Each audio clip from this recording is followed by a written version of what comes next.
Greetings, traveler of the darknet. Imagine logging into a video call with your company's top executives.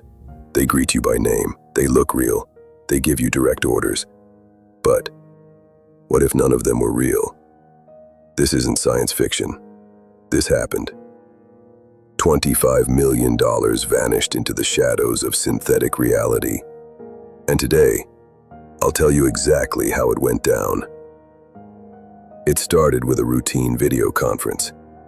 The finance manager in Hong Kong joined a Zoom call with what looked like his company's global CFO and 5 other familiar colleagues. The lighting was perfect. Their mouths moved in sync. The CFO gave him instructions to transfer company funds to a partner account. Nothing seemed off, until it was far too late. You see, the CFO didn't exist. Not in that moment. The entire video call was a deepfake, a synthetic replica, voices cloned with near-perfect precision, faces rendered in real time using stolen conference footage. The scammers had done their homework. Every detail was believable, and the victim, he had no clue. He followed the instructions. One transfer, then another. 15 transactions in total.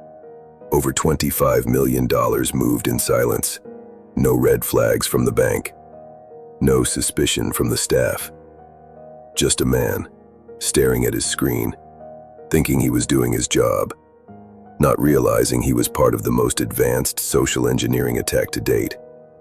It took weeks before the truth came out. The real CFO was never on that call. Cyber forensic teams were brought in. They traced the video stream. It originated from multiple IPs, bouncing through darknet relays.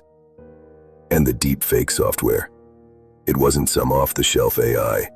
It was custom, weaponized, trained to mimic human imperfection. The digital trail was cold.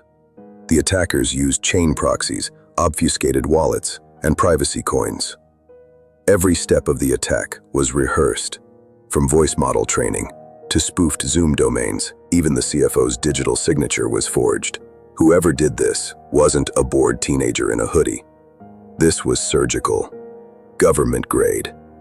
By the time authorities stepped in, the money was already fragmented, laundered through synthetic exchanges.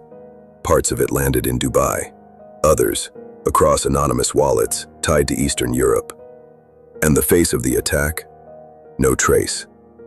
Just one chilling realization. It could happen again.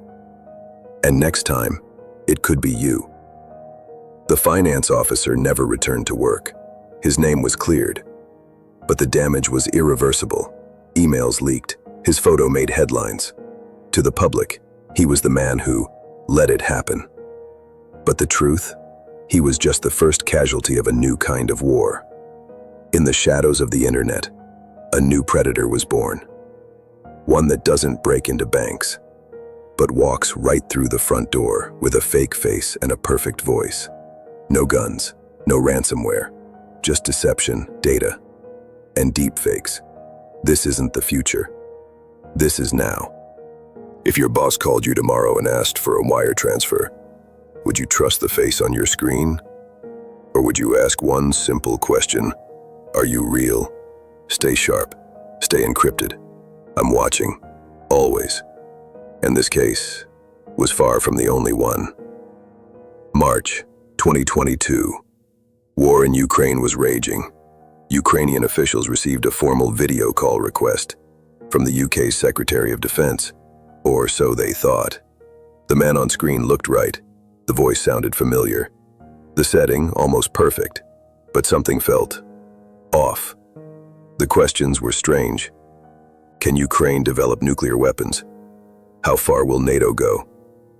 The man pressed, smiled, and interrupted. Too smooth, too fast. They weren't speaking to a minister. They were speaking to a mask, a deepfake, generated by AI, rehearsed, scripted, streamed live. The real Ben Wallace never joined the call. Tools once used for memes now build operations of deception. No Hollywood studio, just an open source toolkit. Intelligence traced the source. The call was routed through layers of proxies and linked back to Russia, a psychological strike disguised as diplomacy. At a press conference, Ben Wallace reported the incident as follows. "Today, I became the target of a sophisticated prank, likely orchestrated by a hostile state. But this was no prank, it was reconnaissance. When the face on your screen smiles, ask yourself, is it trust or just training data?" That's it for me, anonymous user. Don't forget to leave your digital fingerprint. Like it, click the bell, and subscribe, and stay alert. Deepfakes aren't coming. They're already in the room.